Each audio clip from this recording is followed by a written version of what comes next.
Hi, everyone, and welcome back to another episode of The Negotiation. Today, we are speaking with Kseniya Otmakhova, a Schwarzman Scholar and Director of Public Relations at Ballistic Architecture Machine. Her role as a PR manager comes with a focus on furthering research on the New Silk Road with the goal of developing it into one of several of Ballistic Architecture Machine's unique urban initiative projects. Kseniya is quite obviously brilliant. So for this episode, I chose to ask few questions, get out of the way, and let the tape run as she speaks eloquently on using the power of design for social impact, her reframing of the Belt and Road Initiative as a socio-spatial set of challenges, the value and appeal of becoming a Schwarzman Scholar, and China's strengths and weaknesses in architecture and urban design. Enjoy.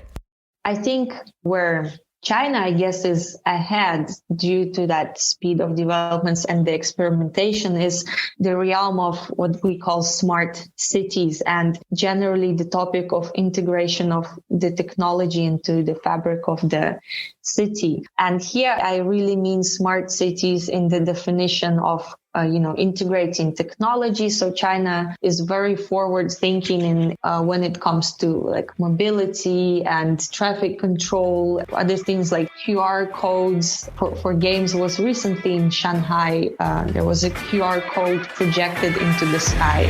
Home to over 4 billion people, the Asia-Pacific region boasts one of the most powerful consumer markets on the planet. Not only is it home to half the world's under 30 population, but it's also home to more than half the world's internet users. It's a market no globally minded brand should ignore, but entering markets like China is no easy task. Just ask the likes of Microsoft, Google, Uber, and Facebook. Times are changing, and with the right partners, doors are slowly opening as more and more companies find success expanding into the markets of the Middle Kingdom. I myself spent 8 years in China, mostly as a venture capitalist, helping early-stage tech companies enter the Asia-Pacific market successfully.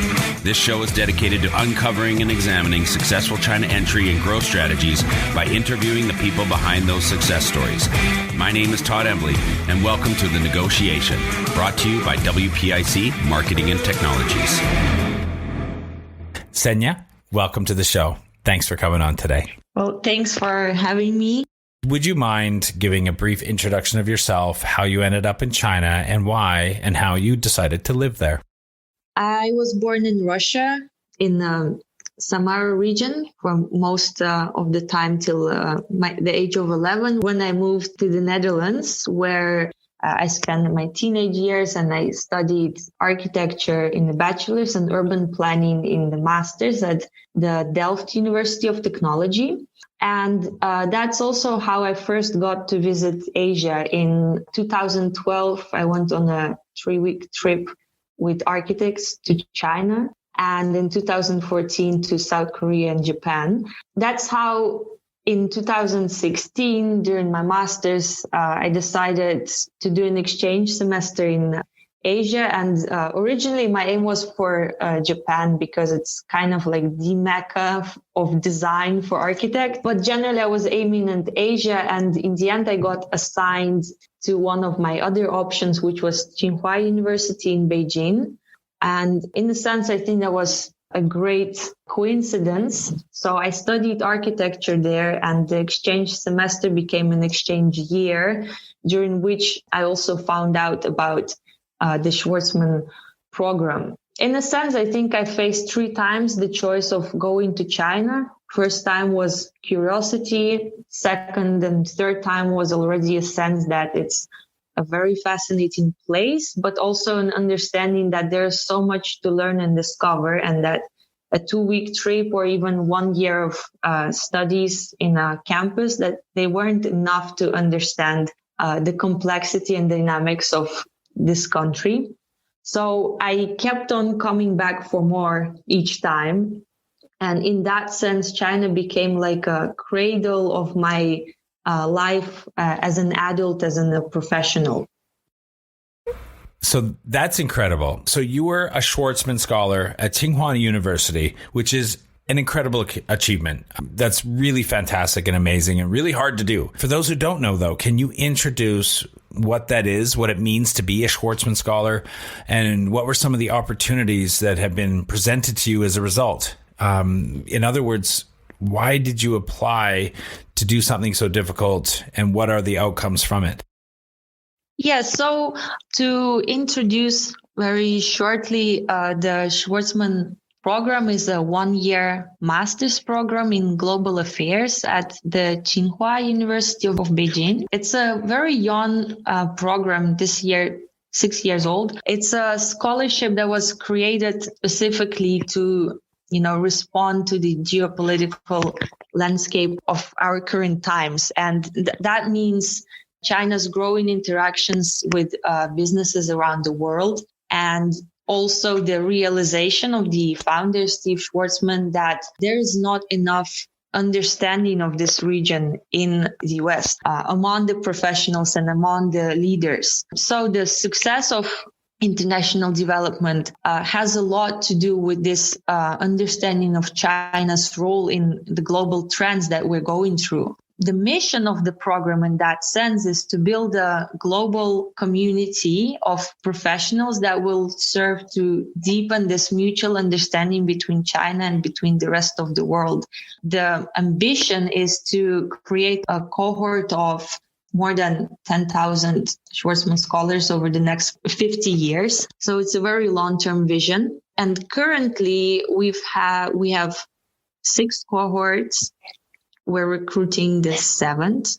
That's an alumni network of already 500 students from 81 different countries that covers a very diverse group of professional industries as well. So over 25. So these are not only, graduates from business schools and policymakers, but, engineers, doctors, like me, urban planners. And as such, I was the member of the 3rd cohort, and at the same time, the first Russian citizen to be awarded the Schwarzman Scholarship.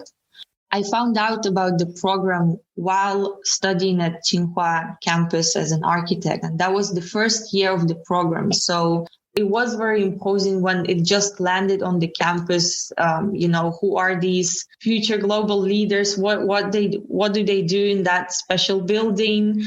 But we were also very curious as architecture students. Soon I found out about the program's mission and about this mission of actually creating cultural immersion and bringing different cultures together and creating that mutual understanding. And with my background of growing up as a Russian in the Netherlands, a country that's very multicultural, I believe that's something that definitely could work and could be very interesting for me as a designer also to immerse myself in different professional cultures.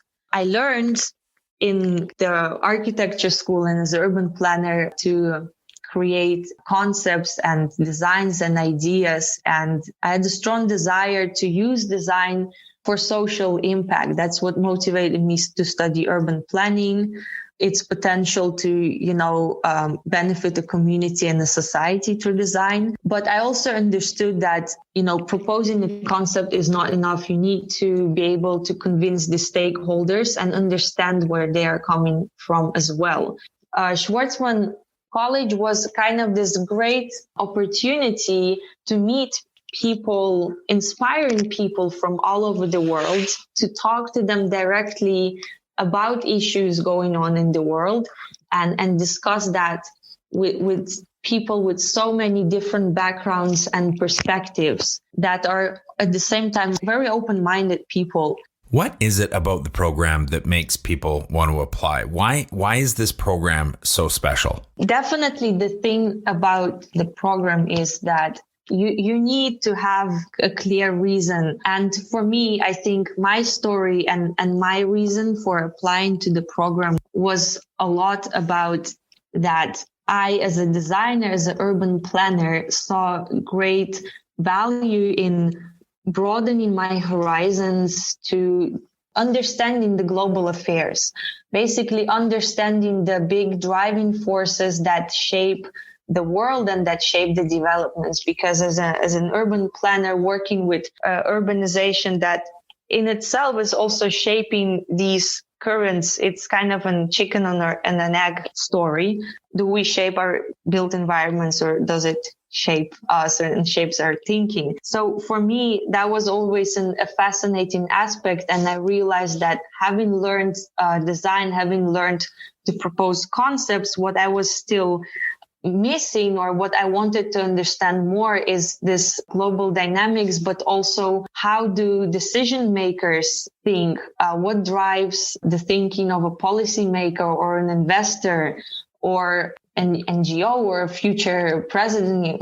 How do they think? And the Schwarzman College basically brings together all these people of different walks of life, puts them together in one place and creates these endless opportunities in the classroom and outside of the classroom to talk to each other, to learn from each other. I always compared with this pressure cooker where in a short amount of time in the program, you get to experience so many different things. And that was my expectation. That was my plan. And that was also, in that sense, my experience within the program. So in 1 year, you cover so many different academic topics, from international business to public policy to international relations. At the same time, you have many visiting experts. We had politicians like John Kerry, Madeleine Albright, Kevin Rhodes, the president of Chile,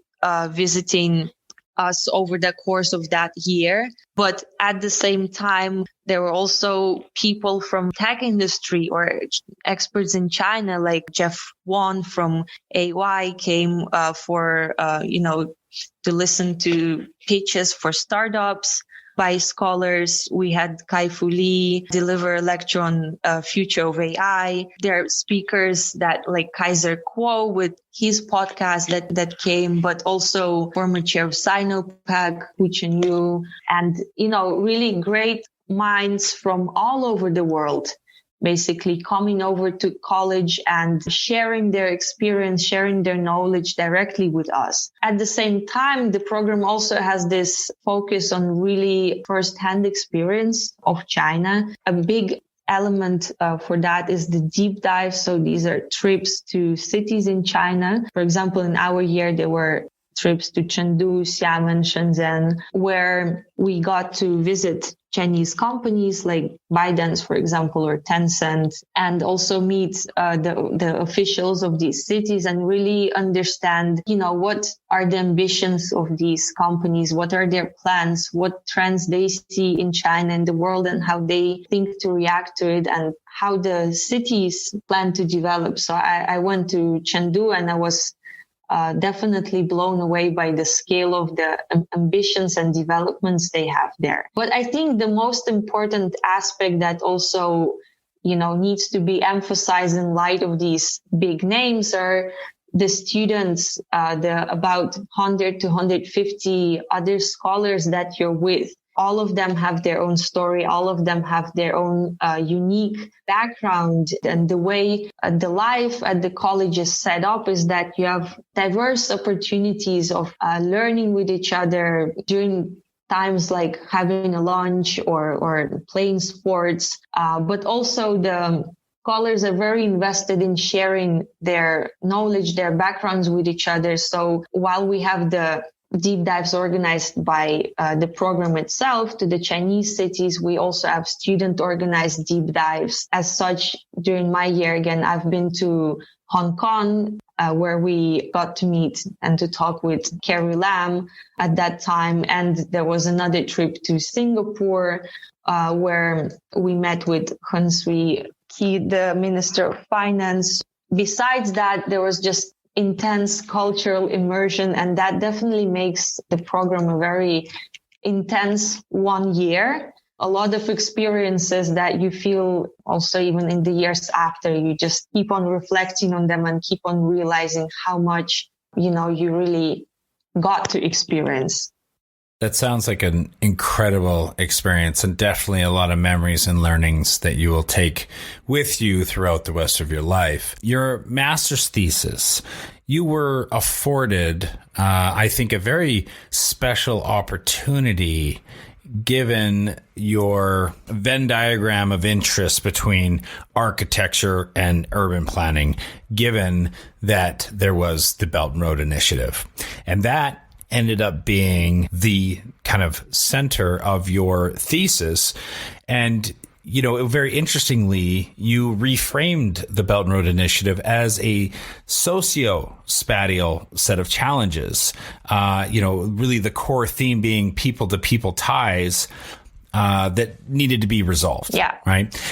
Tell us a little bit more about that work and about the central points of your research around the China Belt and Road Initiative. You summed it up right in the sense that the motivation behind kind of tackling this topic came at the time that I was already aware of the Schwarzman program and aware of what I described before, my passion, my ambition to think of how design and spatial planning on different scales can be utilized for basically social impact. And at the time, the Belt and Road Initiative, I was in China and it was a very new thing. I just heard about it. What was very clear, this was in 2017, is that it's a large scale infrastructural mega project. Keywords were the win-win collaboration and the people-to-people bonds, taking this from the speech of Xi Jinping in Kazakhstan announcing the initiative. And to me, as an urbanist, that definitely sounded extremely exciting. And given that I had the ambitions of broadening my scope more globally, also through the Schwarzman program, I thought this would be a very fascinating study topic that I could combine both my growing expertise as an urban planner, but also my interest in global affairs, topic where all of these things come together. At that time, I was tackling several themes, several vectors along which I was asking myself questions and was hoping to answer them through my research.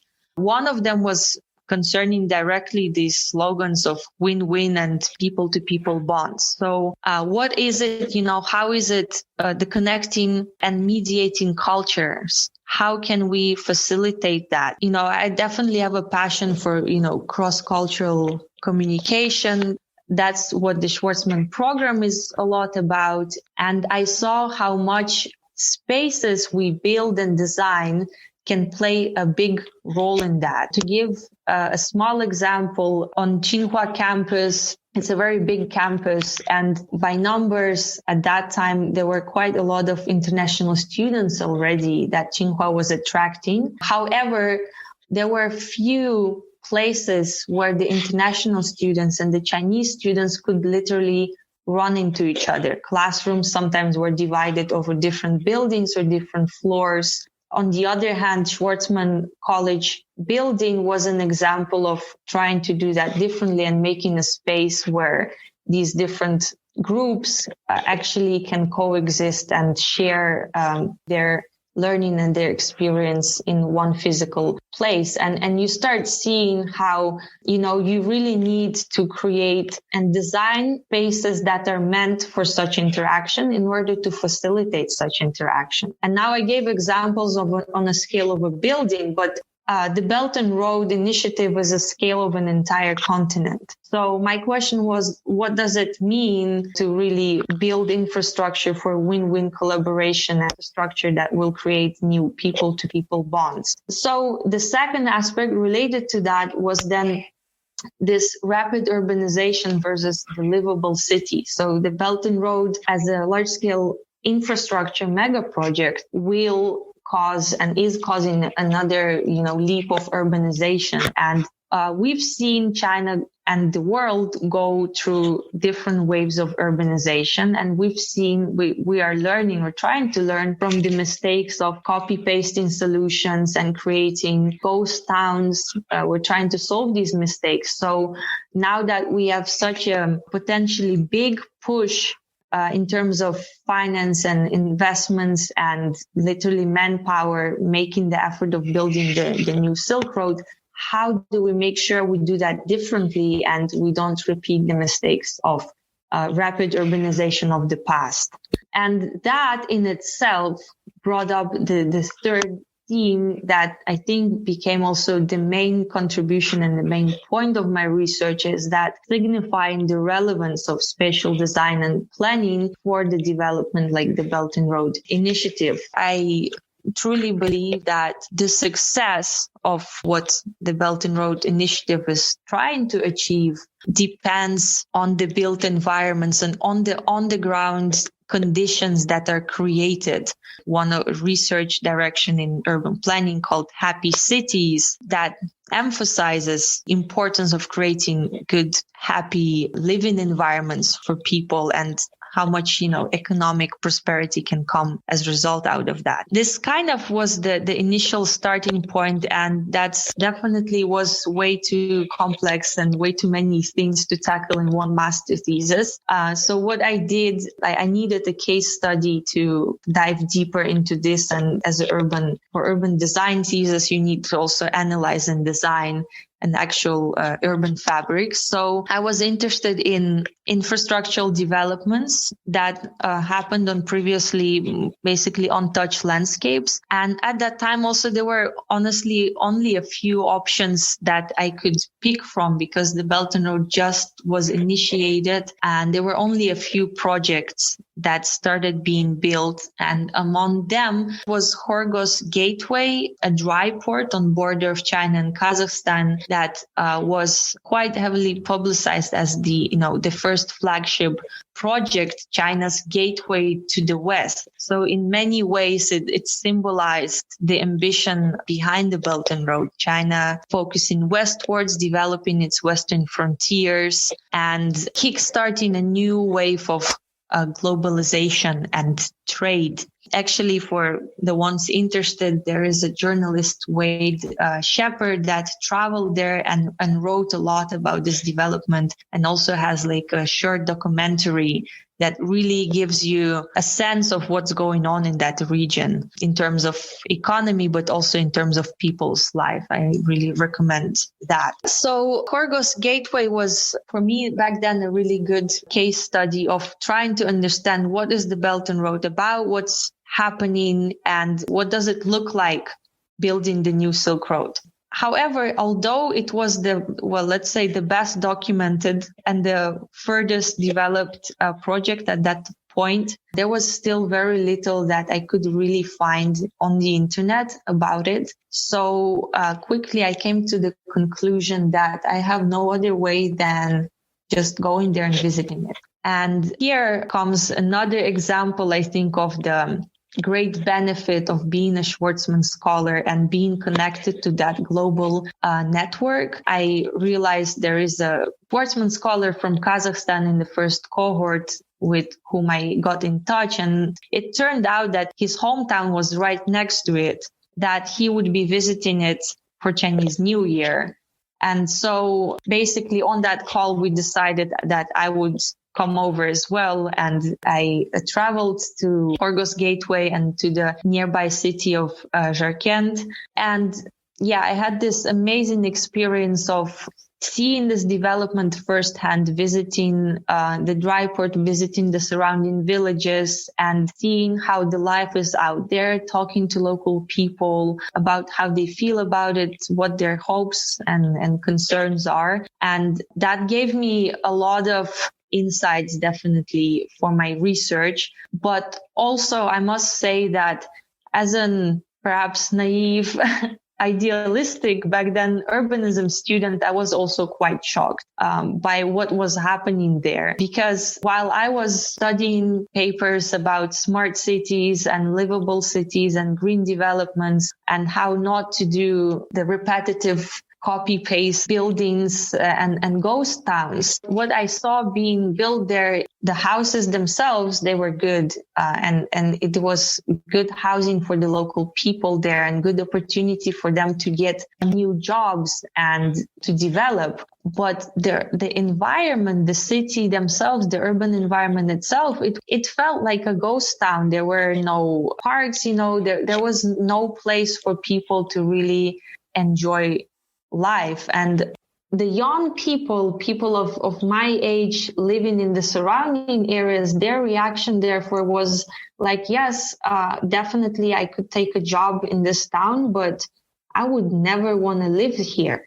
There is nothing to do for me here. And the documentary by BBC and Wade Shepard actually provides also like good examples of that. And that kind of supported my sense and my whole point, my initial criticism for, the risks that such a rapid, large-scale development is facing, is that just building a new highway that will bring your country money or is not enough to really create people-to-people bonds, to foster collaboration, and to create new vibrant environments. To kind of wrap this up, what I ended up devising was a development framework that on one hand could be used to analyze, a development, but also to set goals and design and planning goals for a urban development. And it was aimed at linking the local environment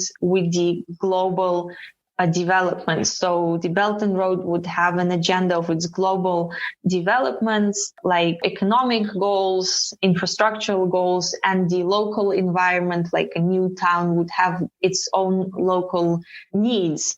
And how you can analyze these two and how you can start designing across these different scales of development in order to create synergy across these scales of development, so that not only the country or the region is making money, but the local people are actually ending up with better life, not only in 10 years, but also, let's say, today or next year, but pretty soon, how to make their lives good as well. That was the thing behind that. Developing this framework also made me rethink the whole concept of Belt and Road as a global network. That case of Horgo's Gateway as a in-between border trade hub, I saw there a big potential of reconceptualizing this kind of cross-border trade hub typology in a typology that could be replicated across the Belt and Roads more systematically. It then would be a kind of a concentrated point, a hub that would help embed the Belt and Road development into the local environment. So it could be a center of knowledge and exchange that then would radiate out these resources into the local environment, into the maybe less developed environment, and would allow these environments to be what they are. Farmer village could remain a farmer village, but it would have the opportunity to tap into this globalization hub at its own convenience, basically. Finally, I guess, with all of that being said, this thesis was most of all a call to action to urban planners and architects and all to start researching this initiative, this phenomenon, and to start coming up with solutions for the many challenges that are out there, and to really engage with this development of coming few decades. I think that has been definitely in our field has been overlooked due to its huge scale. Usually, the biggest scale urban planning applies to is a metropolitan region of, like Shenzhen, for example. So often urban planners think this is, not their job, and this probably something policy makers should be thinking about. But for policymakers, it's important to understand the value that this kind of design and on-the-ground thinking can bring to really develop synergetic developments in that sense. I want to change tack and just talk about your work with the Ballistic Architecture Machine. Tell us a little bit about what you're doing there, what Ballistic Architecture Machine does, and how do they factor into the world of the new Silk Road? So Ballistic Architecture Machine, shortly we abbreviated as BAM, is a multidisciplinary design studio, mainly based in China, in Beijing and in Shanghai. We cover disciplines of landscape architecture, urban design, architecture. The offices also has deep roots in art and art installations. However, the main interest and focus of the office is on to the urban landscape. Basically, everything in between the facade of your building and the next possible building. So it's not only the trees and the gardens, but it's also the highways, pedestrian paths, everything else that constitutes of, the public realm of the city. BAM, in fact, believes that this is the most important design realm of the 21st century. BAM believes that the urban landscape is fundamentally the place where the people-to-people bonds occurs, when interactions happens, where basically life happens. And that aligns very closely with my own vision that I developed studying the Belt and Road. BAM, in that sense, also sees the huge potential in utilizing design and developing large-scale infrastructures in such ways that can not only, facilitate this interaction, but even pan out into topics like mitigation of climate change. And so when I got to know BAM as an office and shared also my research, they basically said yes to that call to action that I was throwing out there with my research, and said yes, let's do it. Let's research this further, and let's start making projects that align with this vision. And it's PR is your role with them, correct? So my role is twofold. On one hand, I'm working on the PR front, helping to communicate BAM's vision and BAM's conceptual thinking out there. But, the main reason I am here is to further develop this research that I started as part of my thesis, and to eventually start building real projects out there that bring that research and that thinking into practice. So BAM in that sense is quite unique. For one thing they do, they call urban initiatives. So besides the work that they get commissioned for and that they have clients that pay for, BAM regularly takes upon themselves challenges within urban realm, problems that they see, and starts researching it without necessarily having a client. A big example is the case of Guomao intersection here in Beijing. It's a horrible infrastructural node with a lot of traffic jam, and BAM rethought and reconceptualized that crossroad as a very futuristic vision of a logistic hub that combines green infrastructure and a public park, and really utilizes that space, most expensive space in Beijing, for public good. I want to talk broadly here at the end about architecture in China for a moment. It's incredibly unique. What a distinct environment to be studying and working in that area and in that vertical, in that area of the world. As someone who has studied architecture and urban design, with a critical eye, can you speak a little bit to how that sector is different in China? Where does China succeed in urban design, where the rest of the world maybe falls behind? And the other side of the coin, are there things that China still needs to do to catch up and to learn from the rest of the world? One of the main aspects that brings a lot of professionals from the West, architects, urban planners alike, to China is the speed of developments here in China. Things get built very quickly. And as such, for an architect in 5 years working in China, you might see one or two of projects you've been working on completed. Whereas back in Europe, you might also just as well spend 10 years behind the drawing board. That's, I think, a really big difference. The more centralized decision making here in China speeds up this process of development. On the other hand, the more consensus oriented decision making back in Europe, it is slower, and therefore the developments themselves are slower. Which gives China, on one hand, an edge in terms of, being very agile, adapting very quickly. But that makes it also true that things can change here very, very, very quickly. So if the decision maker and the team changes, it's very common here in China that the entire project may change. And that's something quite uncommon in that sense in Europe, because once consensus has been reached on a general trajectory for a project, it's much harder to change the entire project. So that's one big difference. And then the scale of development in itself is much bigger here in China. So many more cities. The scale of the cities themselves is much bigger. There's a higher density. There are more people. So that makes it extremely fascinating as well.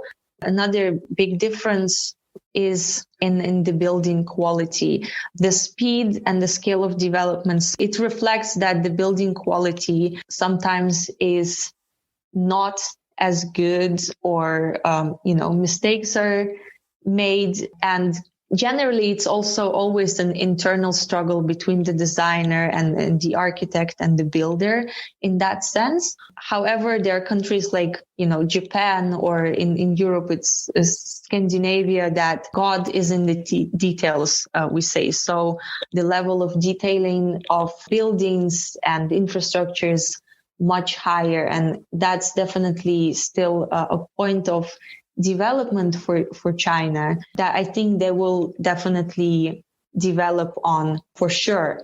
At the same time, that kind of like agility and speed of developments allows China and stimulates the high level of experimentation here. There's a lot of crazy buildings out here that just got built, just because someone liked it and the client wanted. And so they took the time and the funds to do it. I think where China, I guess, is ahead due to that speed of developments and the experimentation is the realm of what we call smart cities, and generally the topic of integration of the technology into the fabric of the city. And here I really mean smart cities in the definition of integrating technology. So China is very forward thinking in when it comes to like mobility and traffic control, other things like QR codes for games. Was recently in Shanghai.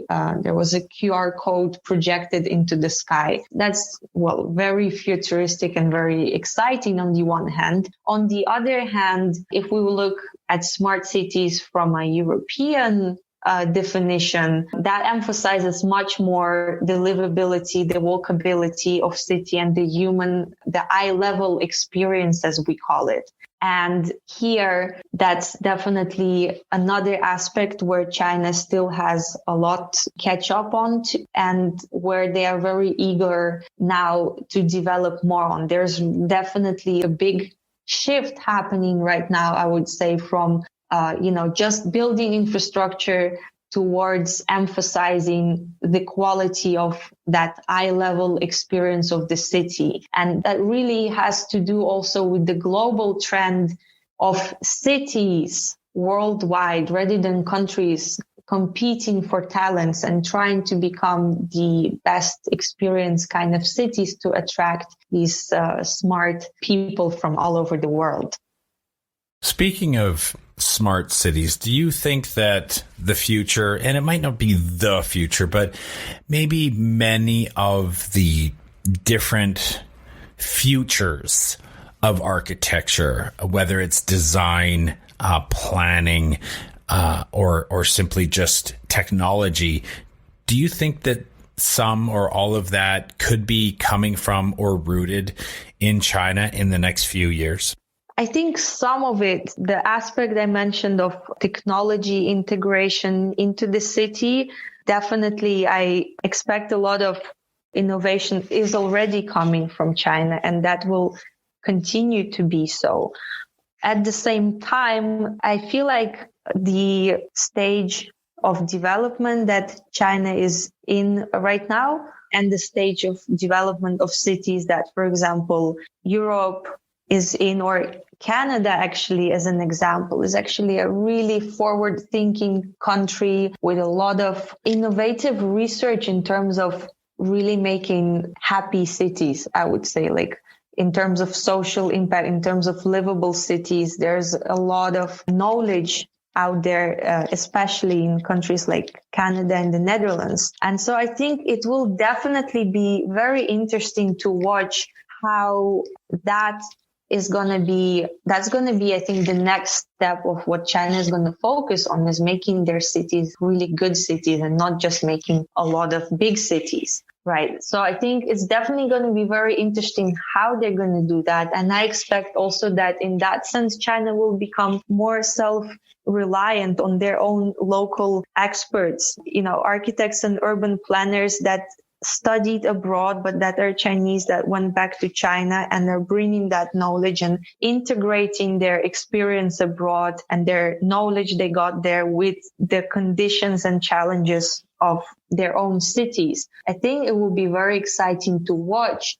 I generally believe that the future of our cities and the future of urban planning would be in that more balanced vision of combining knowledge from the different regions. Urban planning for a long time has been very Eurocentric. And just probably a decade or two ago, we would be studying Chinese cities by comparing them with a model based on Paris or Berlin, which just doesn't make sense. And that is balancing itself out. There's a growing body of research and more understanding in urban planning that basically for each kind of city, you need to generate that research and lessons custom made. And I think that's definitely the power in the future of, making our cities better. And China will have its contribution in that in terms of many case studies of big cities, new cities, smart cities, and green cities, and embedding large scale infrastructure into, the built environment and the cities themselves. What a great way to finish off the episode. Kseniya, thank you so much for coming on the podcast today. It was a really amazing treat to listen to you and to discuss such an interesting and diverse topic with regards to China. Thank you very much for coming on the show. Thank you so much again for inviting me. Growing a company is hard. Doing it in a foreign market? Exponentially so. The best piece of advice I can give you is not to do it alone. When you start looking across the pond for further expansion possibilities, and I sincerely hope that you do, make sure you choose the right partners to do it with. My good friends at WPIC Marketing and Technologies have almost 20 years of experience helping brands, just like yours, enter China. I hope you enjoyed this episode of The Negotiation, and if you're interested in being a guest or want to connect with me or any of our team, please reach out to us at podcast@wpic.co. And be sure to rate, comment, and subscribe wherever you get your podcasts. 再见.